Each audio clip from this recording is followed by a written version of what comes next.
بێگومان ڕفراندۆم ji bo tevaya xelkên Kurdistanê rojeke pîroz e Kurdên diasporayan jî Kurdên li Ewropa bi hemû awayan bejdar bûn di vê rojê de sêyemîn salvegera referandûmê li vê derê pîroz dikin di heman dema bejdarbûyên wê demê yên ku li referandûmê bejdar bûn vê salê yan jî vê rojê wekî rojeke netewî rojeke niştîmanî dibînin lê bixabin bi sedemên korona û meselê dûrketinê û hejmara kêm Kurdistaniyan li vê derê partiyên siyasî komeleyên sivîl ê civaka medenî xwestine bejdar bin lê mêvanê me li vê derê Kaktahir Hewramî silav ji bo te Kurdistaniyan berî 3 sala bi coş û firoşeke gelek mezin li vê derê bejdar bûn û di ahengên Ewropa we dîtin meydanên Ewropa tijî kirin îro dîsa sêyemîn salvegera wê ye peyama we çi ye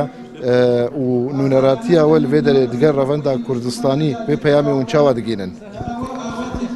زۆر سپاس و پێشەکەیش پیرۆزبایی ئەم ڕۆژە شکۆمەند و نیشتیمانی و سەرکەوتنی ئیرادەی نەتەوەی کورد دەکەم و ئەمڕۆ ڕۆژێکی بەڕاستی مێژوویە بۆ کورد و کوردستانیان و سەبارەت بە دەور و چالاکی و پشتیوانی و پاڵپشتی ڕەوەندی کوردی بۆ ئەم پرۆسە مێژوویە سەلمێنراوە کە لە ڕۆژی ڕفراندم و پێش ڕفراندم و پاش ڕفراندم کە بە یەک دەنگ و بە یەک پارچە و لەژێر ئاڵای کوردستان و بەبێ گوێدانە هیچ ئینتیمایەکی سیاسی و حیزبی و ڕژانە سەرجادەکان و پشتیوانی خۆیان یان بۆ سەرکەوتنی ڕفراندوم و سربەخۆیی کوردستان دەربڕی بێگومان ئەم هەستە نەتەوایەتیەی کە لە ناو ڕەوەندی کوردی لە دەرەوە هۆیە پاش ڕفراندوم بەهێزتر بۆ و ڕۆژ بە ڕۆژ هەستی نەتەوایەتی و هەستی نیشتیمانی و هەستی وڵاتپارێزی لە ناو ڕەوەندی کوردی بەهێزتر و پەرەسەردووتر دەبێتوانە وە بۆ نمونە ئەم ڕۆژ لەگەڵ ئەوەی کە بڵاوبوونەوەی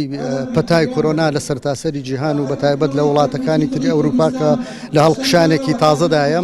لەگەڵ ئەوەشدا لە زۆربەی شارەکان و وڵاتەکانی ئەوروپا ئەمڕۆ لە هەمان کاتدا سێمین ساڵیادی ڕفراندۆم بەرزڕادەگرن و پیرۆزی دەکەن و وەجارێک تریش پاڵپشتی و پشتیوانی خۆیان بۆ ڕفراندوم و سربەخۆیی کوردستان دەربڕیوە. سپاسان دەکەم. Kaktahir Hewramî nûnerê Baregayê Barzanî berpirsê revenda Kurdistanî ya derve gelek spas ji bo amedebûnewe belê bêguman li vê derê li vê holê çendîn çalakî bi rêve diçin yek ji wana li aliyê din ku dibêjin belê bo referandûmê belê bo referandûm ev gotin 3 sala bilind e 3 sala Kurdistanî vê gotinê pîroz dikin û her belê bo referandûmê bo serxwebûnê Kak Dilbirîn ew diruşma we ye win wekû Federasyona Komeleyên Kurdistanî li dervey welat ev çalakî û birêk xistiye peyama we çi ye we û çawa organîze kiriye Belê navê Federasyona Komeleyên Kurdistanî li Almanya spasiya we yên hêjat kirin ku îro ev zehmetekê şayan vê weşanan vê çalakiyan me diweşînin hêvîdarim hûn serkeftîn karê xwe de û her bo pêşve belê qurban em jî wekû Federasyona Komeleyên Kurdistanî li Almanya em dibînin wekû erkekî netewî li ser milê me ku em vê roja netewî vê roja dîrokî emildar bixin û em hêvîdarin ku ev rojaha her sal were darxistin çunku ev rojaha berhemê xebateka 100 saliye ji xwîna şehîdên Kurd û Kurdistanê û qurbaniyên gelê me yek li duyekê wekû mafekî me siruştiye jî gerek miletê Kurd şan bi şanî her gelekî bigihê mafê xwe em jî wekû referandûma wekû Federasyona Komeleyên Kurdistanî hêvîdarên ku ev rojaha bibe handerek bo pitir yekrêzî û xurtkirina peywendiyên Kurdî û rêzên hemû layen û partiyên Kurdistanî da em bikaribin xewna gelê Kurd ya ku bi salana bilbendî wê ne em vê xewna Kurdistanî pêk bînin ew jî damezrandina dewletê me